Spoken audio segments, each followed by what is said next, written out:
for Consume, a podcast from creators for creators. And today I have something special for you.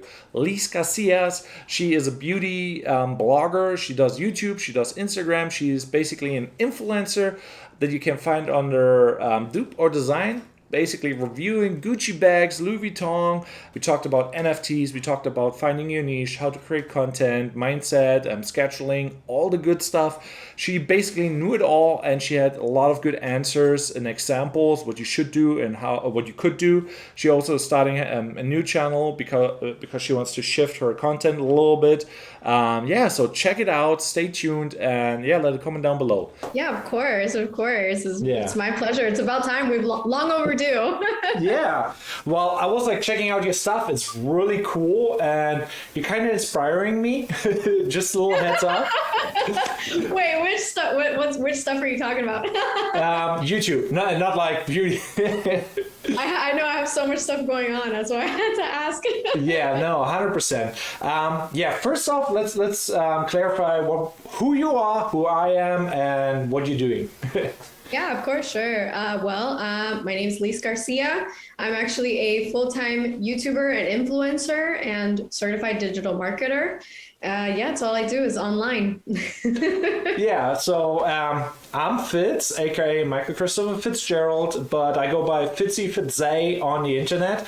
And I'm a YouTuber, but I'm tiny in comparison, and I want to learn. So that's why I kind of reached out to you, because we kind of live in the same area, and I'm always looking around who's creating content, who's out there doing the good work, and well, you're up there being super professional. To say the least. This is, when you do it as a career, it changes things. It goes from just fun to organized fun. Organized fun.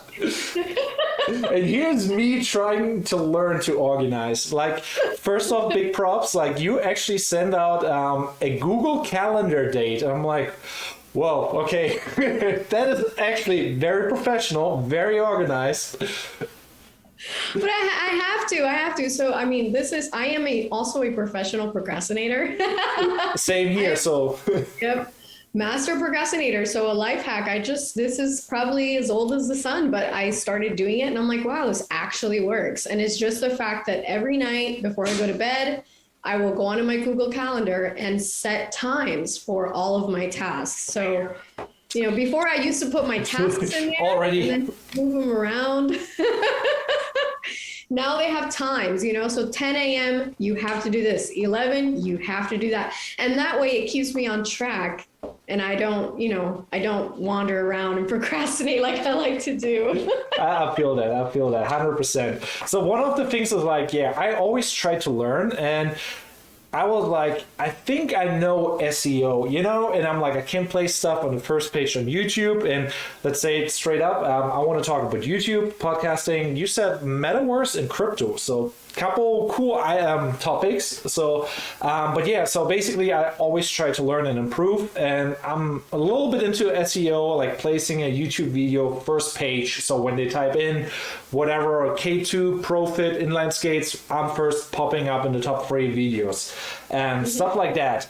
And I reached out to you, and you're just you knew all about it. You actually did the voice to text, and I'm like, whoa. So that's my jam. I love SEO. I think SEO, people have zones of genius. I think SEO is my zone of genius, but yeah. I have to say SEO is almost like a foundation that I feel like every marketer, everybody that's trying to be on the internet should know. Yeah. So there's a couple things I know I had them on my podcast, Trevor Sodi and a couple other YouTubers. Some do vape reviews, and I'm what? You can do vape reviews? Obviously he cannot monetize, but he gets good money from the companies. But yep. Some of them don't know anything about SEO. Can you describe what SEO is so that people know? Absolutely. So yes. So SEO, for those of you that don't know, I will simplify it, right? So search engine optimization. What this means is that you are basically taking your content and you're optimizing it with keywords so that people can find you when they're looking for you. Yeah. So I will give a very easy example. If you are talking about iPhones, all right, we all know iPhones, right? So yeah. If you're talking about iPhone, we have person A that doesn't do SEO. And here's what they'll do. They'll make a video review talking about the iPhone. Their content is great, audio is good, great following, but then they publish it without SEO, no keywords at all. And that video will not get that many views. Why? It's because of SEO. So person B will do the same exact thing. And instead, when they write their descriptions, when they write their tags, when they write their titles, they use keywords. iPhone 13, iPhone 13 review, the best review for iPhones, the best iPhone. All of those are SEO, are search engine optimization words that you can use to be seen. So that person with the same content will get their content seen more because of those words. Yeah. So one of the things is like, I think this is like like you said, it's the foundation, SEO. Like some people kind of know it, some people don't. And after you know it, you get like the first 1,000, 10,000 views. And that's like the easy part. You said you use tools, and I use some tools too. Like I think like TubeBuddy we talked about, vidIQ and stuff like that. Besides that, I think I already know the basics. So I'm less about the SEO now. I kind of want to get into niche. How did you find your, like, let's say you do like brand content about like bags. How do you describe your content? So, and how did you find that niche? Absolutely. I'm basically, when I introduce myself on YouTube, I say I'm a fashion and beauty blogger that specializes in handbag reviews. Yeah. So that's really my niche. My niche is handbags, and it's quite easy. God, what I'm about to say is so cliche, but it is really the truth. And actually, I'm building a new channel, a marketing focused channel. Okay. And I'm practicing what I preach. I'm doing exactly this to find my niche. So if you're listening and you want to know, how do I even know what to talk about? You're going to be like, what? I already know that.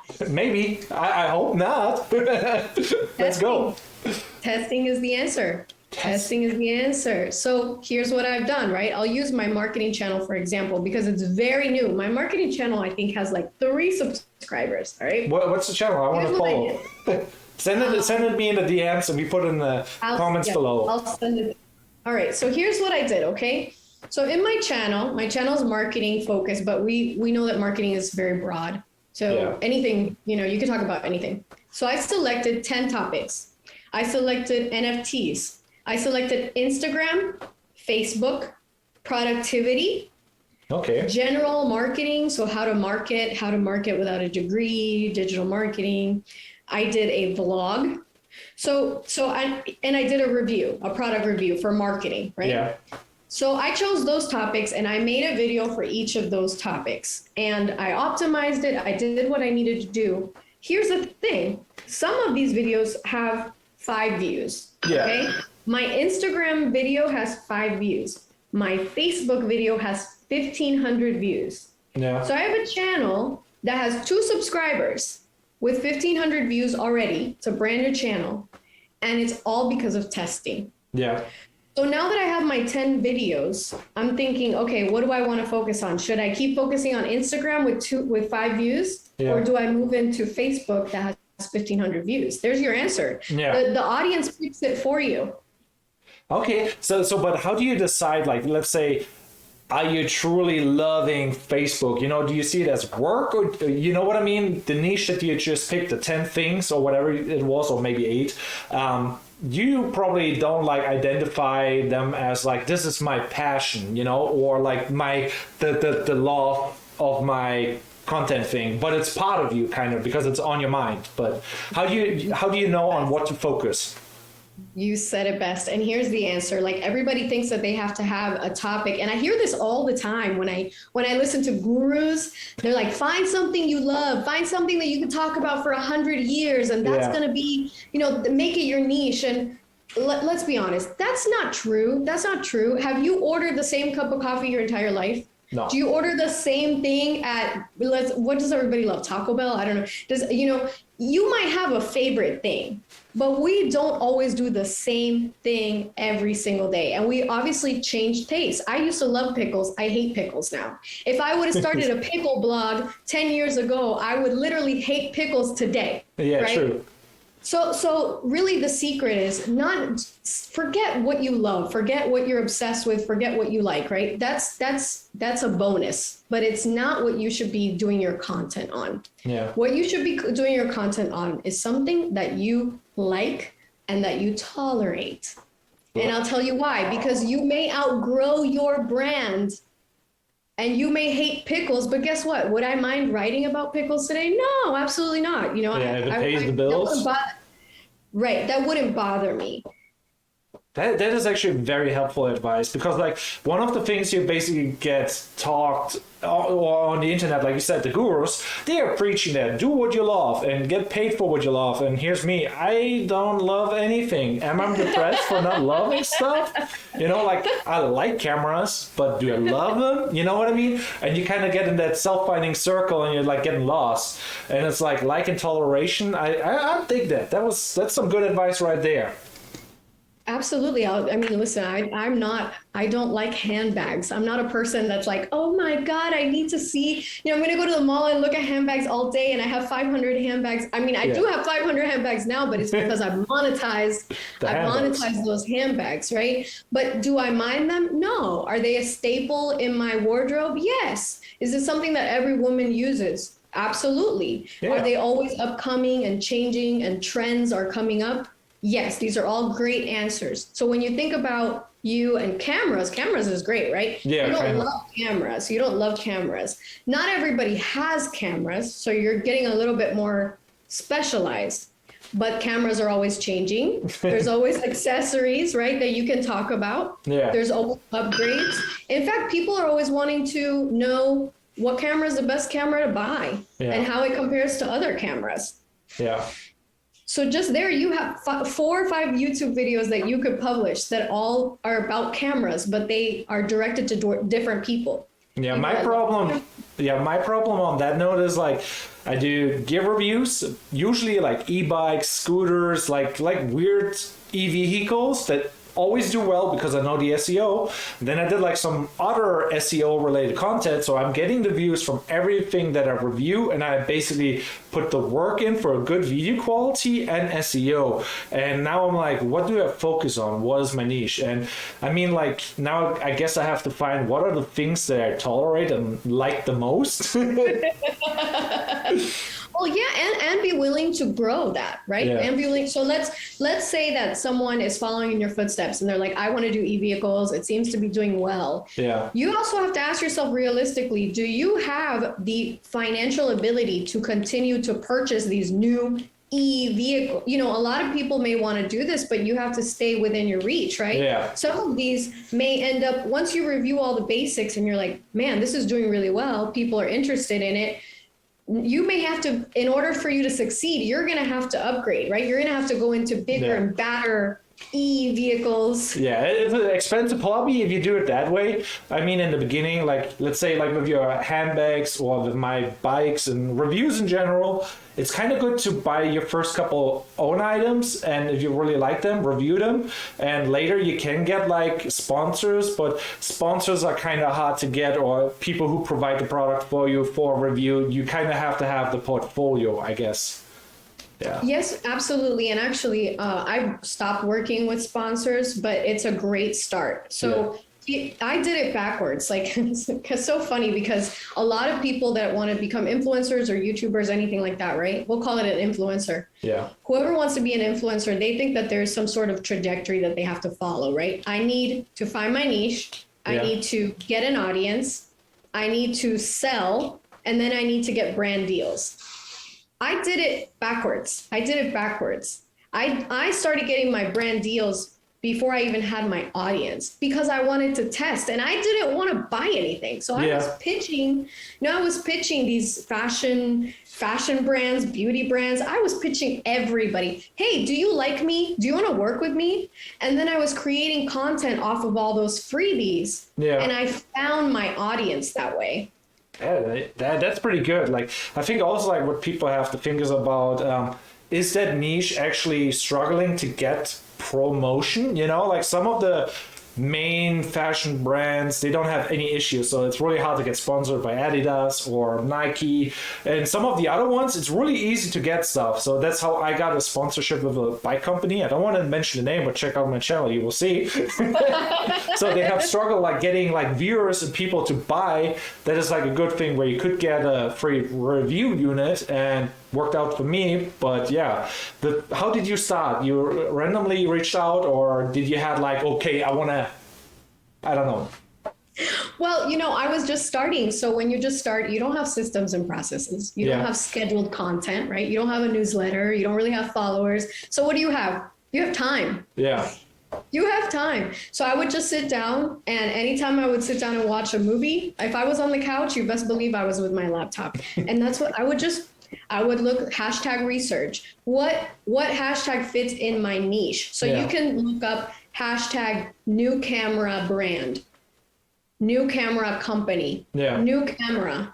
And so I would follow those hashtags, and anytime something new came up, I would just pitch them. I would send them an email and be like, hey, I'm actually a new influencer as well. Would you like to work together? I can create some really great content, because content is king. Yeah. And I would get so many yeses. And because they're new and I'm new, and all I had was time. So that's what I would do. I just said 3 pitches a day minimum.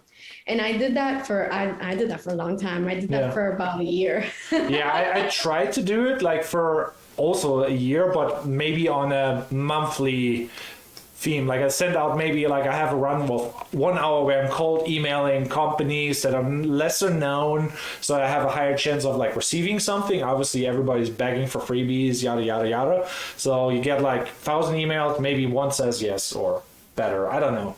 So that is like one thing, but I want to go back to like you said, like you have to test your niches, like you said, like post on Facebook, Instagram.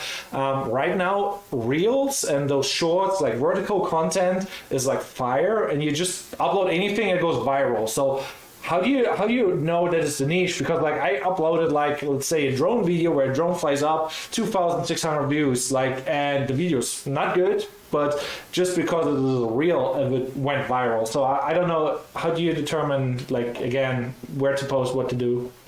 Okay, so there's going to be a few different types of followers here, all right? And that's something that we forget as people are online. We like, a follower seems sometimes like just a number you want to get to, but there are different types of followers. There's going to be followers that are here for the content that you're providing, and there's going to be followers that are here for you.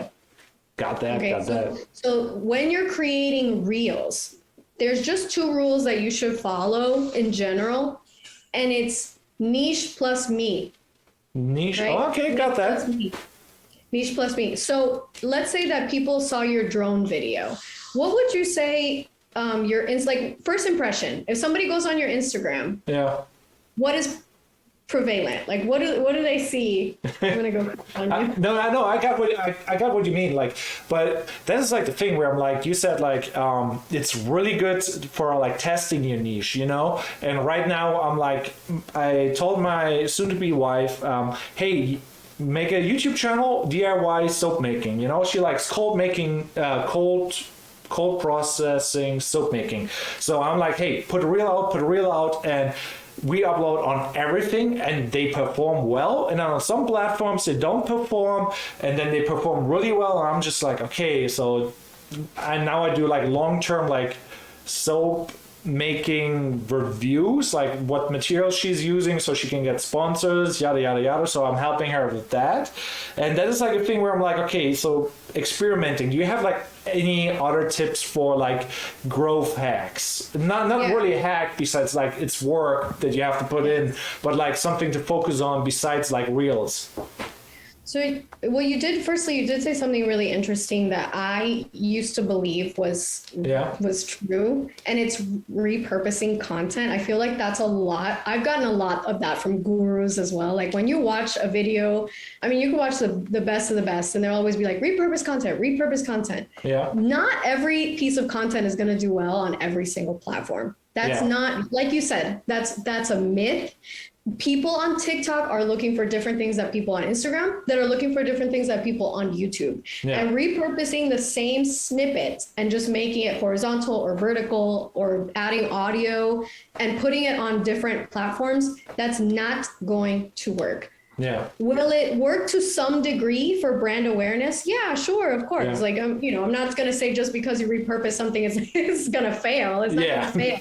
But it's not going to work. It's not going to work for you. So here's the thing.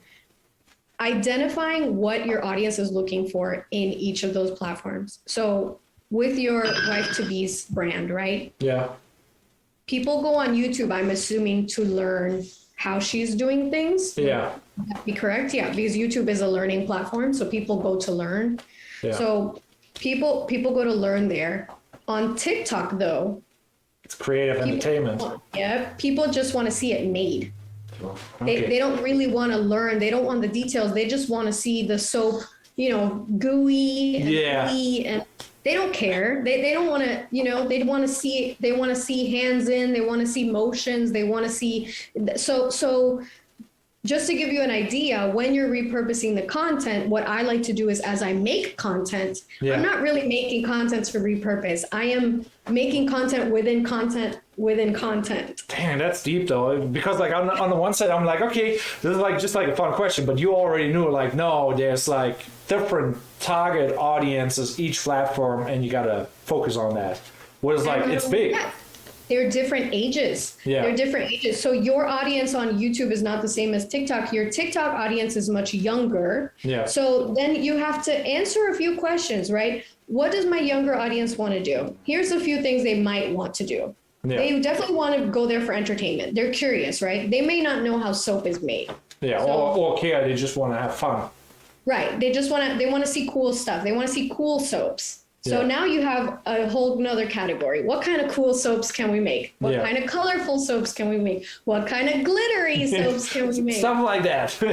Absolutely, right? So, and then here's another thing. How do I get these viewers to become customers? Yeah, that's a big one. Then you have, that's an easy one. Then you have these robot talking.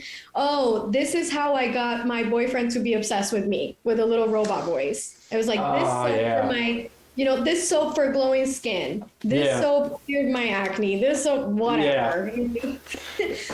But that's, now you're talking to them and they're thinking, oh, wow, like I'm going from, I want to see how this soap is made to, I need to get that soap because, all my friends like got compliments that day. Damn. Yeah. So my head is like, you're like the SEO marketing master in my head, because I'm like, so far everything is like, some of the things I kind of know already, but like I did not really thought about it. I thought like, okay, I post a reel and the algorithm is now trained like, hey, there's a reel, promote it because it's hard. We need to compete with TikTok. That's why I tested on YouTube, Instagram, like just uploading vertical content, not really caring about the quality or that. I obviously should care about that, but I just test and then do it for other people. So it's like, I need to rebrand and do all those things, but in the end I was just testing and it seemed like to work, and I'm like, okay, I guess that is like one of my experiments, and the results were good. Do you have any other tips like what you should experiment with or try out right now? I don't know, like, right now we're in a really great space where everything's kind of settled. Like, when TikTok first came out, it was like the new Vine and everyone's like, move that way. Here's the thing. The best piece of advice I can tell you is to clarify your messaging on each platform, and don't be afraid to keep recreating that same piece of content. Yeah. Like for us, and that's the fastest way to grow, okay? Because let me clarify, I don't like making the same piece of content because as a creator, I'm always thinking, that's so boring. I've already done that. Yeah, I've already done that. But guess what? If you were to post a glitter bomb on TikTok and it went viral, why would you not do it again? Then you know what that means for you? You are now a TikTok glitter bomb company. Yeah. And that you got to milk it for all it's got. So that's just my biggest tip is as creators, we get caught up in always wanting to create new and fresh stuff. Yeah. That's not necessarily true. It's not like the Bible. You know, if you see something that's trending, like you said, your drone shot did well.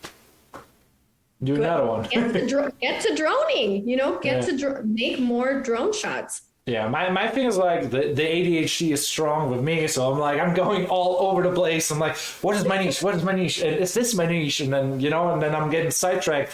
The clear messaging, what you just said, like telling other people what to do is really easy for me. Like telling my girl, like, hey, soap content, we can do that everywhere. That's easy. But then it comes to me, like, what is my message? I just know my goal is like making money with the internet and being like, getting that passive income, however they want to call it, but it's like you actually have to work for it, make the catalog so that you can live from the AdSense and affiliate and all that. And that is the money aspect that kind of like blinds my vision, where I'm like, what do I love? What do I focus on? But like you said, don't love, like, and tolerate.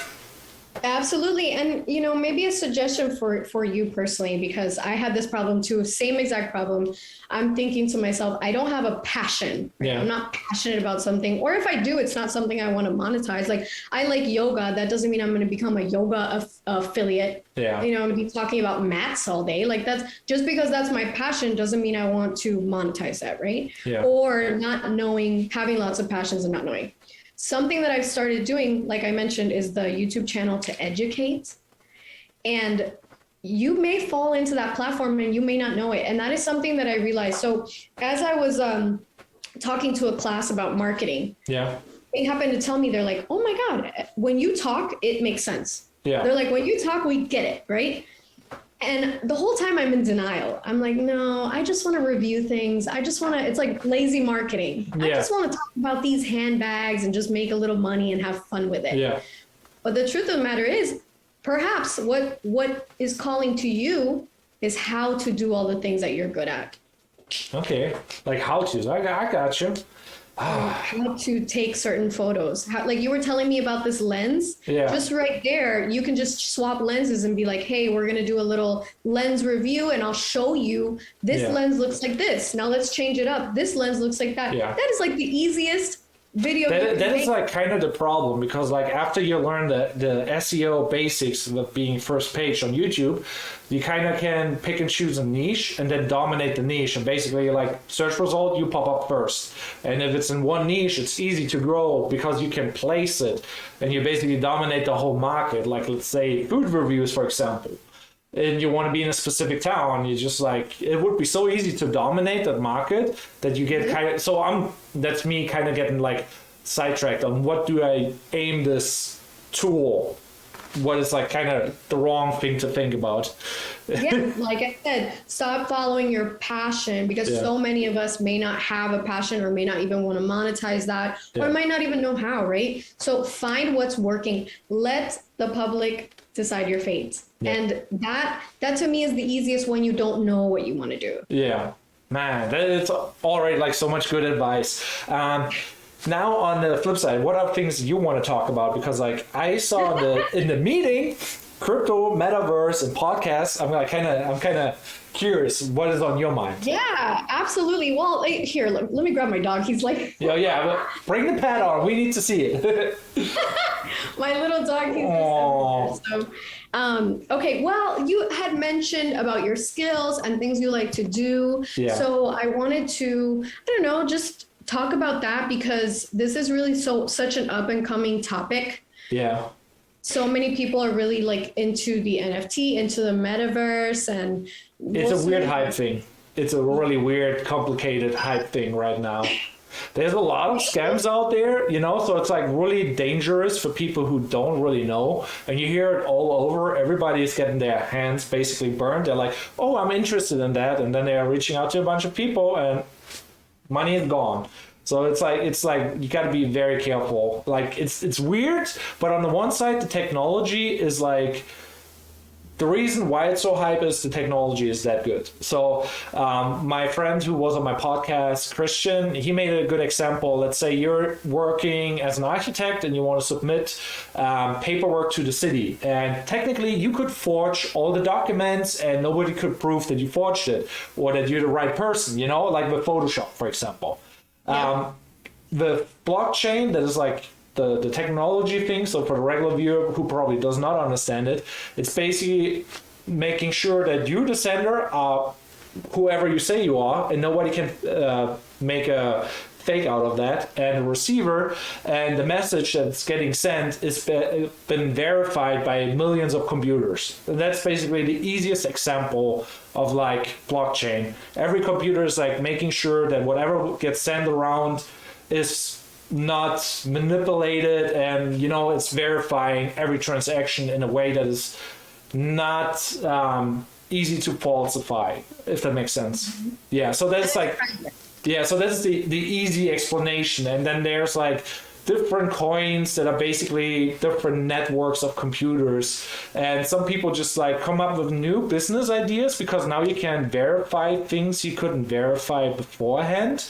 And they came up with like weird ideas that maybe will make millions in the future, like that paper thing with the cities, for example. That would be like, like making sure that the deed to your house is the, it's a real deal. There's no way of like confirming that nowadays if there's not a blockchain behind it.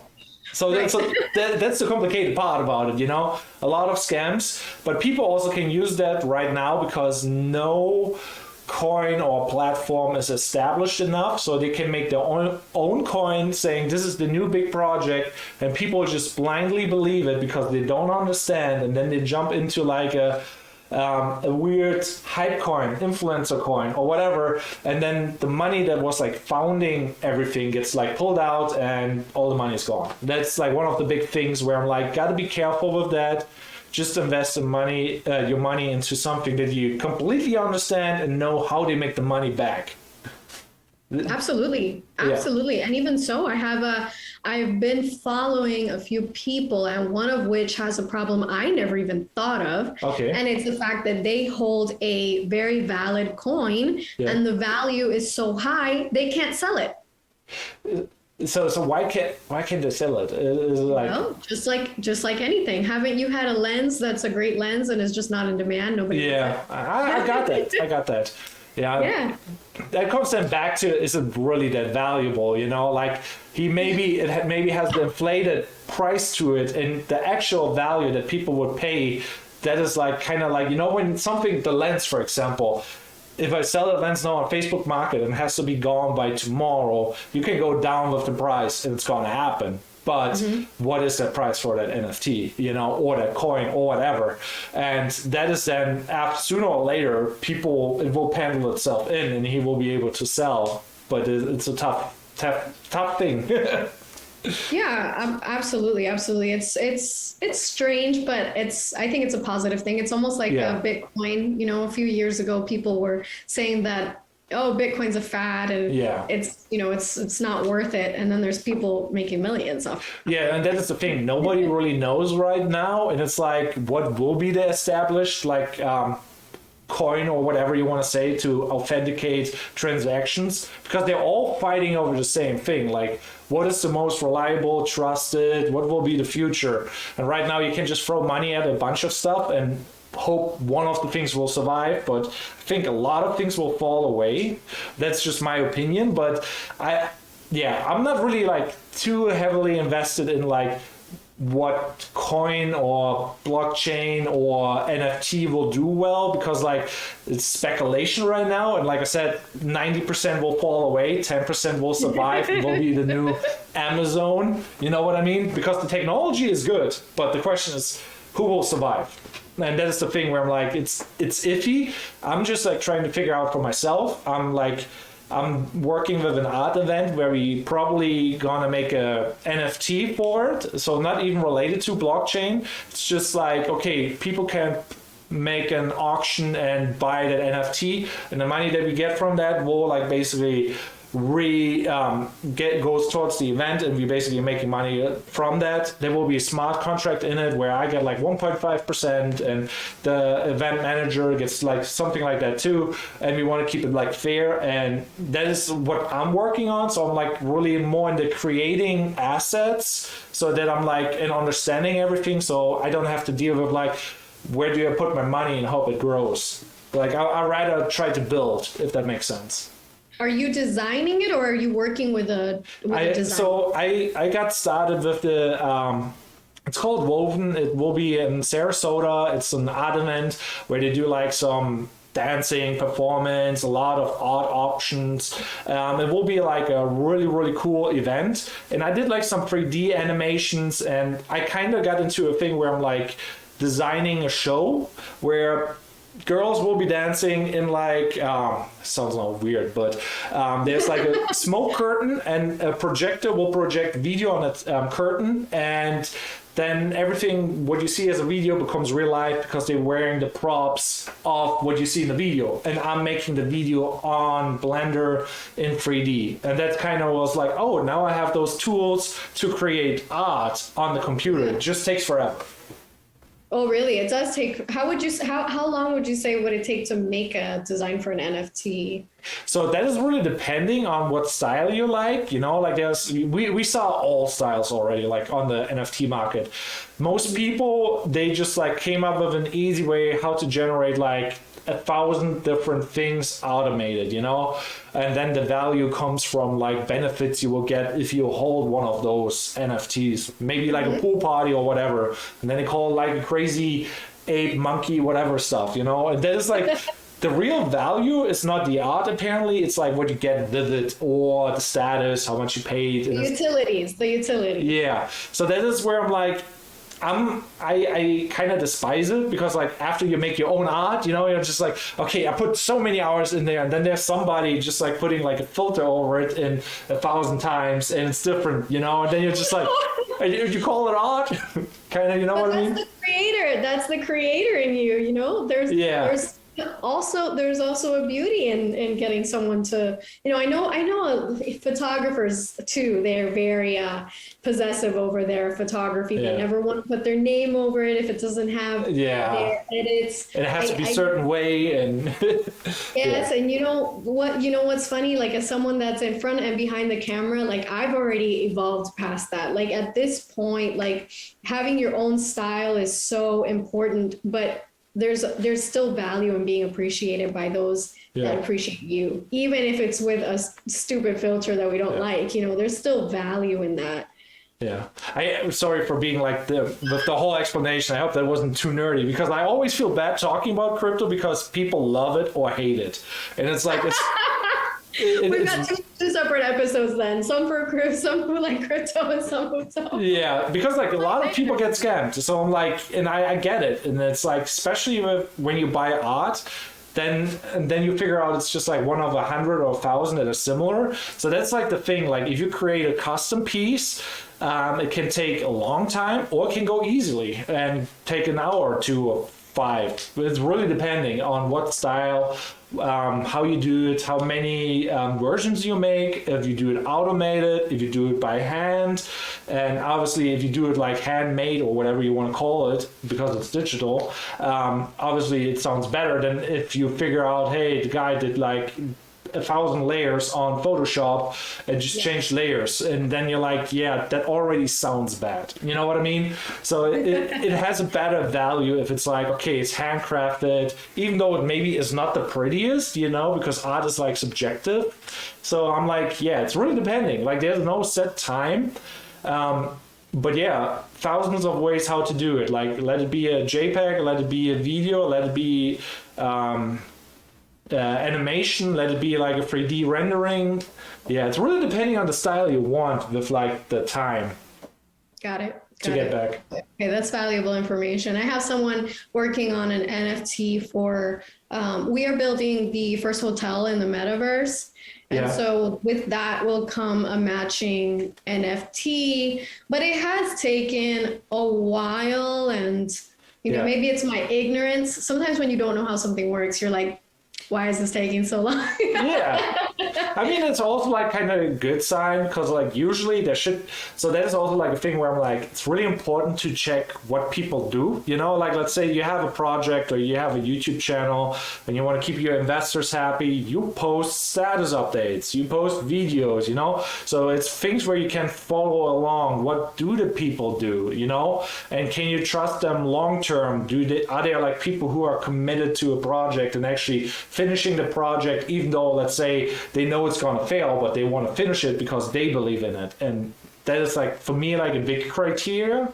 You know, if I know like somebody is like a person who stays to their word and knows what it means, what your name and brand stands for, if you don't pull through with stuff, it looks bad on you long term. And somebody can go back to you and be like, oh, so you're the guy who did this in the past, you know, and that kind of ruins your name. So some people don't care about that, and they're for the short-term money. So that is like the thing where I'm like, gotta look out, gotta see what's going on and what is the track record of the person. And sorry for being like, you know, I don't know the person, and I don't want to.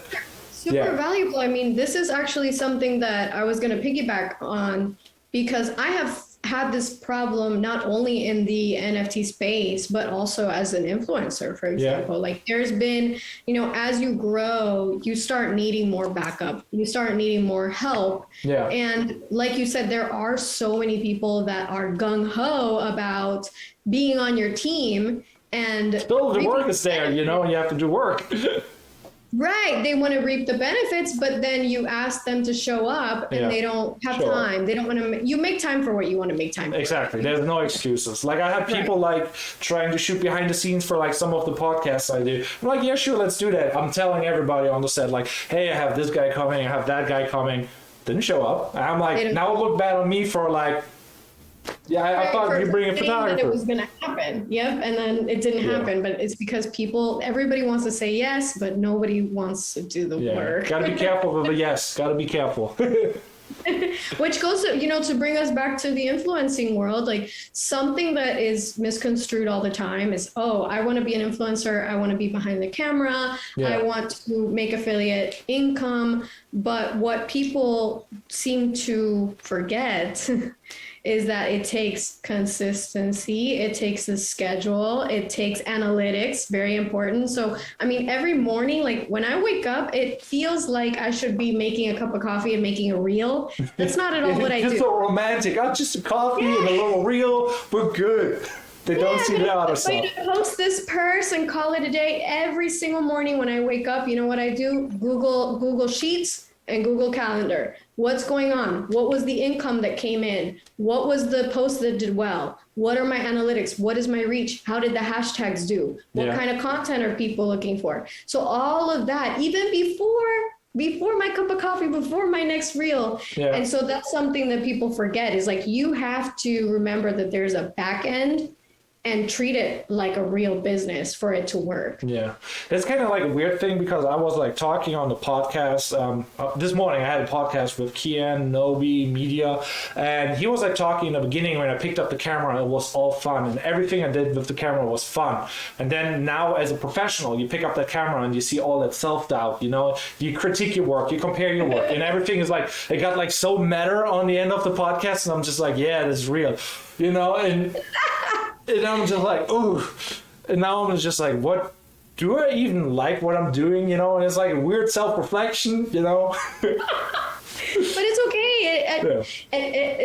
It happens to all of us, right? We're all human beings. That's kind of the point, right? Yeah. So we try for perfection, but the truth is there's no such thing. Yeah. So what I've realized is to not take myself too seriously.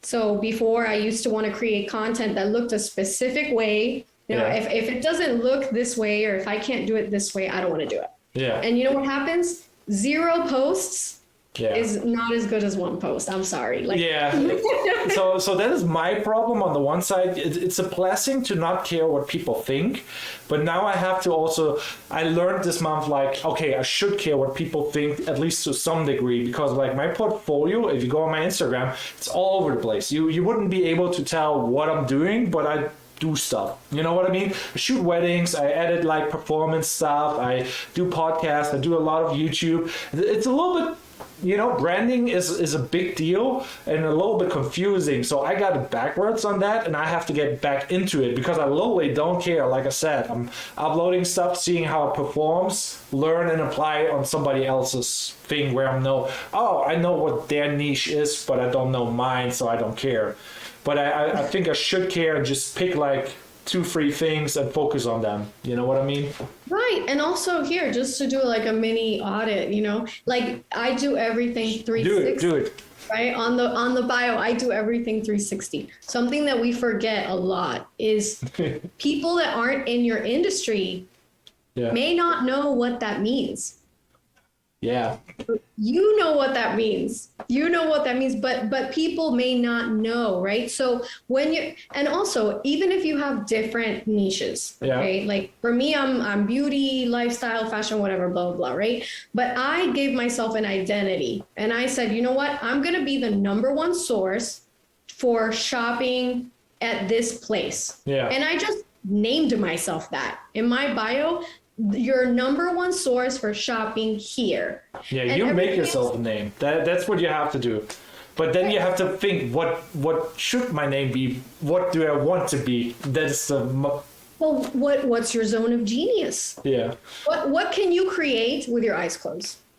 With my eyes. Yeah, like what can you create that's like second nature to you? You can do it like that. You love doing it. It's not a problem for you. It might not be your favorite, but what can you do that you're really good at? I just like solving creative problems. That's like basically, like, oh, you edit a video. There's a lot of problems with storytelling, how it is filmed, or like, let's make a video presentation of a 3D rendering. I like figuring stuff out. That's like one of my passions, and I like teaching and doing stuff, but it's really hard to sell to other people, like most people don't know like SEO, and like I know people who post like nearly daily and they have like 5 views, and I'm like, oof. I couldn't keep that up. So I'm going to give you 2 pieces of information. Okay. First of all, you saying you love solving problems. That means you're an educator. Okay. So go back to point A where I sent you and said that you need to do more educative content. But B, here's what I see. Here's what you just told me and what I see lately in your thing. Yeah. Branding. You are the person, you're solving my problem. What's my problem? Okay, let's pretend that I'm your client, right? And I go to your Instagram. Right now, if I wanted to hire you, I wouldn't know exactly for what I was going to hire you for. Yeah. But what if you told me that you can help me brand via video? That is like one of the things, like on the one side, like, when you do like wedding videos, for example, could do that, but I don't do it that often. I could do podcasts. I could do, provide video content for you that you can repurpose, post everywhere. Could do that. Like there's so many things, but that's all branding. Yeah. That's all branding. You have to remember that a person's brand could be anything, right? If I wanted to turn into a podcaster and I needed someone to brand my podcast, right? Because it looks like you're doing great repurposing the podcast into videos. Yeah. And I would want to hire you to do that for me. Okay. So all of that is branding. So how you want to do it is identify yourself as, right, video branding, something like more attractive. Well, this is on the whim, but more attractive wording. But you're basically video branding. So when people go on your website, not just a singular person, but a company. Yeah. If a company, if Coca-Cola happens to be in Tampa and they're looking for a videographer, and they go to your site, they'd see, oh wait, he does branding, so we're gonna work with him. And then in your menu, right, of branding options, then you can do podcast, events. Yeah. And you don't have to say wedding. Because that's like one of the things, like it's like what pays the bills, like there's money, like I did some real estate videos and my buddy Temper's Life, he told me you should do just like focus on real estate video because of luxury listings and stuff like that. And I'm like, that sounds great, but there's more weddings and they don't mind shelling out money, but the most real estate agents, they're like servers, bartenders, whoever, and they $100 or whatever is a lot for them, or $200 because they just want to have a sell of a house because they only get paid if they sell a house. So that's like kind of the thing where I'm like, should I niche down on that, So my monthly goal was like, or bi-monthly goal, or for the last 2 months was like figuring out a niche and then going hard at that niche with SEO and all that knowledge. But I'm like, or do I want to just focus on YouTube? See, I'm a mess. Well, here's the only thing I'll say. Once you get stuck in the wedding business, you'll be stuck in there forever. Yeah, I hear that a lot. Yeah. It is very lucrative. Here's the thing. You can get into the real estate market and find that audience that is willing to pay. Yeah. Just like anything, if you're wanting to do something like that, you're going to have to make the sacrifice and do a few for free or highly discounted. And you also want to find the right market. So if you're going to look for those real estate agents that are not bartenders and not, $100 is a lot for them, then you need to go to Bay and start recording the multi-million-dollar mansions. And that is the branding you want to do. Yeah. So this is another thing. Like, this is like, the self-identity is the problem because I didn't focus on focusing. You're like, I need to focus.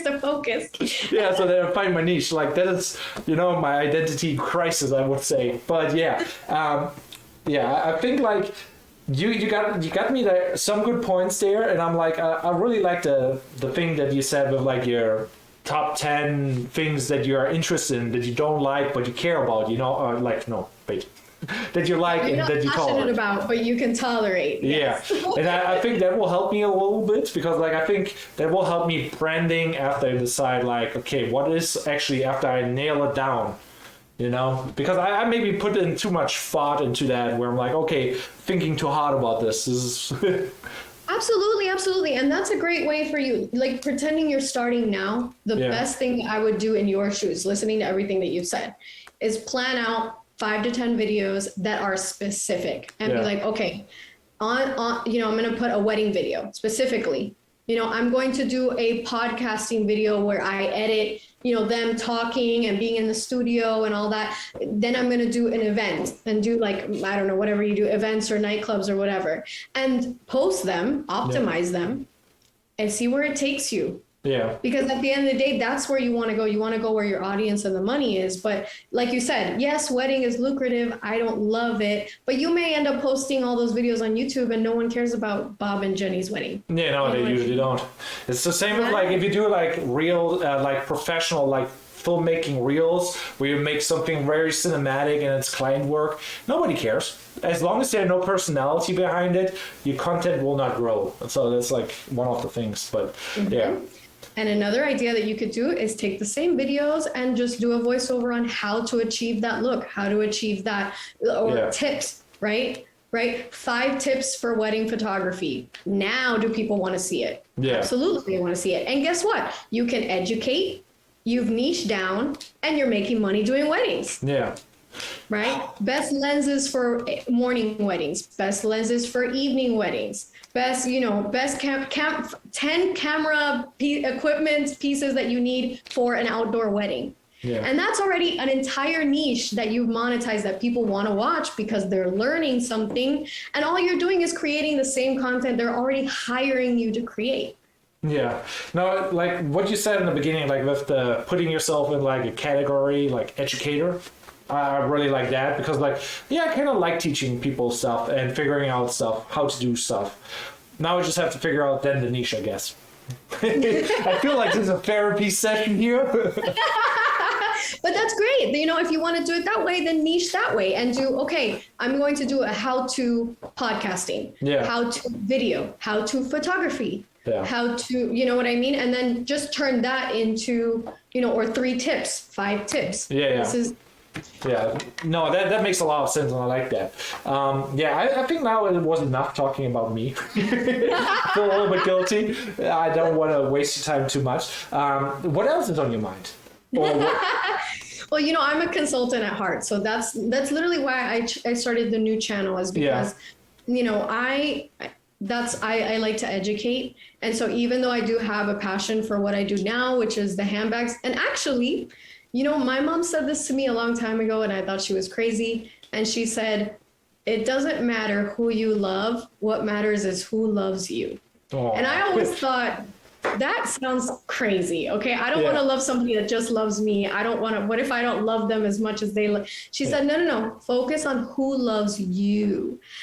And I'm starting to understand that because the handbags worked out for me. Yeah. And I wasn't a handbag kind of a person, but as it works, right? As it makes me more money, as I see my followers and engage with my followers, I freaking love it. Yeah, I think there's like seasons and everything. Like whatever you love, you know, like even partners, relationship. There's seasons where it's going really well and then it goes down, and you kind of survive with that and you kind of stick with it and you decide, do I want to stick with that or not? Kind of. So there's some good advice there. Absolutely. So yeah, so I started the other channel, and it's literally an educational channel that does exactly what we're doing now. And I like to do audits, and I like to talk people on how to do certain things, because that is really my passion. So now that I've created that passive income, now I can pursue something that may or may not make me money, but it doesn't matter, because long-term goals. Who knows? Yeah, so yeah, I'm kind of a backwards. As you can see, I do everything a little backwards, but it's because there's a method to my madness. You know, I wanted the brand deals so that I can create content, to create a presence, to create followers, to create money. Yeah. And now that I make money from followers, I don't need those brand deals. I'm good with that, right? Yeah. So with this channel, instead of 10 years ago, instead of trying to become an educator, because I didn't have as much experience in marketing, I just followed what I needed to do. Okay, let me brand myself, become an influencer, make the money I need to make, create the content I need to create, and now I have the freedom to do whatever the heck I want to do. Yeah, so and maybe find another new thing. Right. Now I want to educate. So it's a little backwards, I know, from what people like to teach, but it works. Yeah, it works better than mine. It works. And that's why I tell people, like, just whatever you can tolerate. If you can tolerate it and the people love it, follow it and follow it through and grow it. Grow it as much as you can, because later when you are making the money, you do whatever you want. Yeah, that's true. Like, some people don't understand the concept of, like, basically building that YouTube catalog or content catalog where you have like 100 or 200 or 1,000 videos and they're all getting like a couple views, or a couple thousand views, and then it's getting exponential. What is like the goal, kind of. Right, and then you find the followers that I was talking about earlier, the ones that are there for you. Yeah. And eventually you can do whatever. You can make stupid content that's not even the best quality, and people will run to watch it because they're not watching anymore for that review that they were watching before. They're watching because they like you. Yeah. And they want to follow you. They'll follow you to the moon. Yeah. Oh, sorry for jumping ahead. No, sorry for jumping again. My ADHD. I'm thinking about now the guy with the metaverse where you're working on again, because like we really didn't go too deep into that. So I think I followed a guy, or not followed, but I checked him out on Instagram. Did they build or bought land in the sandbox? Well, yes. So he ended up buying a piece of land in the sandbox, I think about a year or two ago. So when it was accessible. Yeah. Me and my friends were like thinking about like, hey, let's jump in together and buy some land there and try to figure something out how to monetize it, because I think if that thing survives, it will be a good investment, because you can make so much money with games. It's crazy. Absolutely. And I do have faith in the sandbox. But here's my personal opinion. I'm waiting for Facebook. Yeah. I know a lot of people are like, oh, Facebook is evil. I don't like, but I'm waiting for Facebook. Here's the reason why. I feel like I have a very valid thought process here. Right now, the sandbox, even buying really like Bored Apes, right? Bored Apes, the sandbox, all of this, it's not accessible. It's not realistic. And celebrities are saying that this is the future. Yeah, this might be the future for you. But if I wanted to buy land and I don't have $15,000 to spend on something that doesn't exist, it's not accessible for me. Yeah. So what I'm hoping, and what I kind of feel really confident that this is what they're doing. Facebook is extremely reactive, right? They're not proactive. They've basically given us permission to do this and just sat back and watched. So Facebook has been collecting data. Yeah. What is everybody doing now that we've authorized this move? Now that we've said the metaverse is approved, right? So what I'm hoping that they'll do is they're the ones that are going to make it accessible. Because why? Most of us have a Facebook account. Yeah. Most of us already have a Facebook account, and Facebook has already introduced avatars into their database, right? So now we have, not only do we, most of us. Have you tried VR stuff? Absolutely. So so they have, right? We all have a Facebook. Yeah. Now they're asking us to make our own avatars, which is free 99, right? Doesn't cost us anything to make a Facebook avatar. And then once the metaverse opens, their metaverse, do you think that we're going to be paying to get into the Facebook metaverse? Hell no. But we will buy stuff there. We will buy things there. Exactly. And do you think that Facebook is smart enough to know that we are not buying land for $15,000, but we could buy farmland, right? We pay to play farmland. Yeah, people will spend money. That's not the question.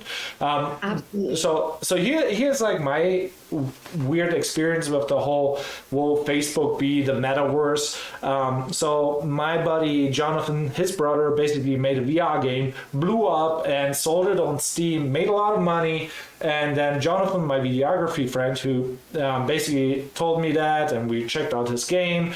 And then after I did that art thing, I kind of got into like, I could make a game. So I kind of started making a game, just like really bare bones, and it kind of works. You can look in VR around, put my friends in there with like a 360 shot, like just like, oh, look like that. In the background there's my friends, and you can walk around and there's a fireball coming at you. And I'm like, I could do a VR game because there's a lot of money to be made, because there's no real market right now, so it's really competitive. But the problem with Facebook and the metaverse and everything else, I don't know how well you are with like gaming, for example. There's Xbox, PlayStation, Nintendo. Now there's Oculus that is owned by Facebook. Then there's Steam that is by itself, and they have their own headset. And all those headsets and those metaverses are all separate. You know, just like what we need is an independent metaverse, where it's like, oh, no matter what headset you have, you can use all of them. Facebook is very like, no, we don't accept that, and you only can use everything what is made on our Oculus. And so what is a big... So that's where I'm like, I'm kind of torn. Will it become the thing, or will it not become? Is like the question how open they are. So that is like the big thing. If it turns out everything will be like separated, like PlayStation, Xbox, and everybody's in their own metaverse, then the whole NFT stuff doesn't really hold value, because like you want to have what you buy there, you want to move it to there. But if you cannot move it, to be transferable, yeah. Yeah, so that makes it that complicated. So if everything is on the one, then it will work. Or if everything is open to each other. And I don't know if they are open to do that. But if they would do that, then 100%. So that's where my head is like with the thing of prediction. I see the limitation, and I'm like, yeah, they could do something really good, but they don't, because they're too greedy and trying to keep it all.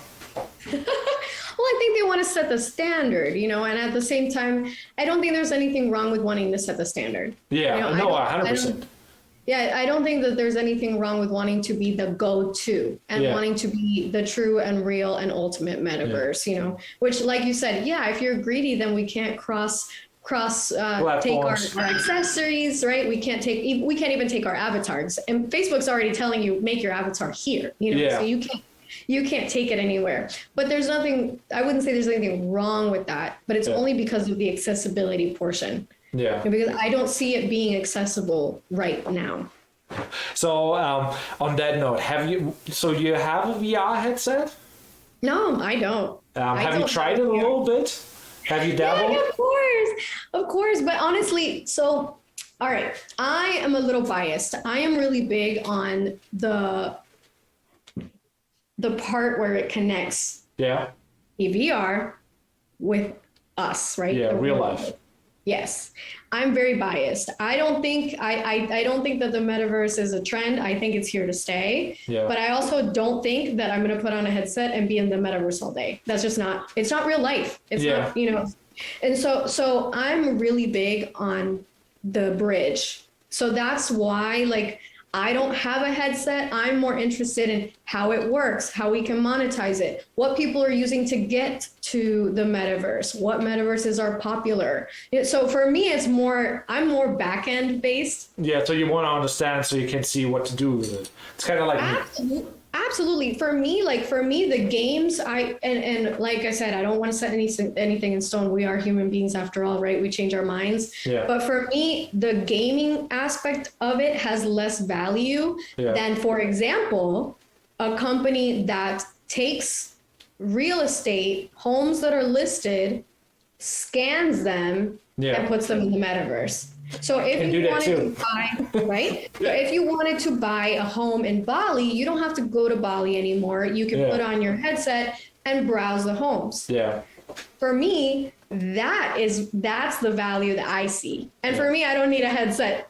Yeah. I don't need a headset to understand. No, 100%. Like, I was just like kind of curious because then it's like trying to figure out what did you use and what would you use. So that's me then trying to analyze what is the market for you. As like, you know, I'm a guy, I like games, I like weird nerdy camera stuff, you know.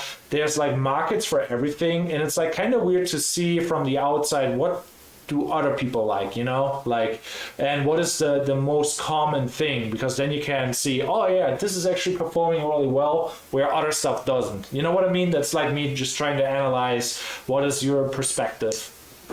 Well, for me, the only thing that's going to get me in there is a service I can use. Yeah. So as of right now, like I am, like you said, you are game based. You like the game ideas. I'm not. I would never go anywhere and play a game. I don't even watch TV, right? Because for me, it's money down the drain. Watching TV costs me money. I have no interest in that. And playing games costs me money. I have no interest in that. Now, if somebody came out and provided me something that I could actually utilize. So let's say, for example, something that I like. Yeah. I like Zooming your doctor. You know, when you feel like you have a scratchy throat or something, they don't always Zoom, but there's like something, I think it's ZocDoc or I can't remember the service, but it's very simple. It's like medicine.com, something really simple, right? I think I tried it out too. You chat with a doctor, a real doctor. Or call them or whatever. And you're like, hey, I have this thing, and they ask you to either send a picture or they just send your prescription to the pharmacy, right? Yeah. So what would happen if I no longer had to go on my phone and chat with this person, but I could just go to the doctor's office? Yeah. And they can see me and they can hear me, and I can just tell them how I feel. And they're like, okay, perfect. Here's your prescription and go. Yeah, it's a wonder that isn't a thing, because technically you'd be like, okay, you could do that on the phone nearly, you know, or video chat. Push that, it doesn't hurt.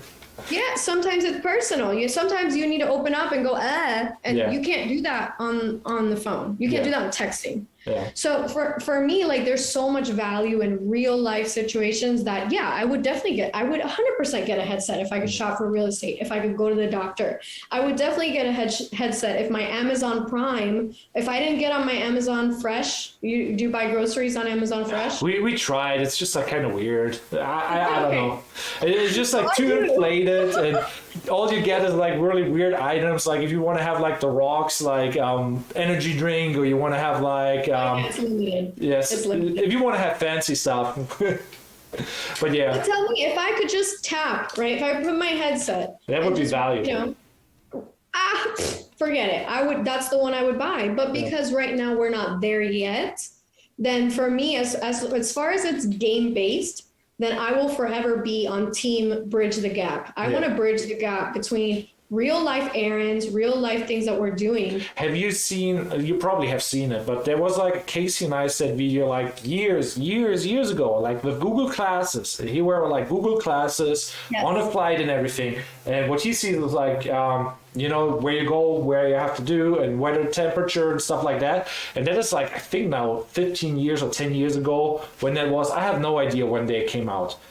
But the next version of this, that could be like, you know, the metaverse headset that you can wear, where you just have a little mirror in front of you and you're like, oh, I see now things that not actually are there. And I think that is soon to come. Oh, 100%. That's why I am really excited about all of it. You know, I think you're right in the fact that some of it will die off. Yeah. And I also think you're right in that there's a lot of scams. Yeah. But I definitely It's just like a thing to be aware of. Like, also, you shouldn't be worried. You should just throw money away that you can't throw away. It's the same with investing. You know, like investing means you hope it does well in the future. Right. You want to invest in things that, well, you want to invest the money you're willing to lose, really. Yeah, right? that's basically it. Like, you got to be honest by that. But this is not financial advice. I'm just saying. Well, it's that's for gambling too. If you're That if you're could gonna be do good, anything, could be bad. Yeah. be willing to lose it if you're going to do anything and just hope for the best. Yeah, I mean, nobody goes into the casino and be like, yep, I'm paying rent tonight. Some people, Yeah, well, maybe. I don't know. I've never been really.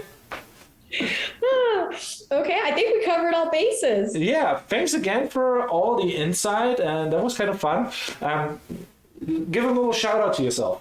Who are you? What do you Sure, do? yeah. What is your channel? Everything. Listening, you can follow me at Lees Garcia. That's Lees. And just a quick search, you can find me on all socials just like that. Lees Garcia. Sweet.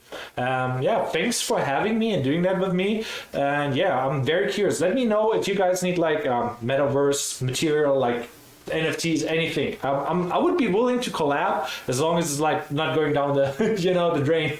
Right. Understood. Yeah, absolutely. We're going to talk about it, and we'll get back to you for sure. Yeah. So yeah, thank you. Bye. All right. See you. Ooh.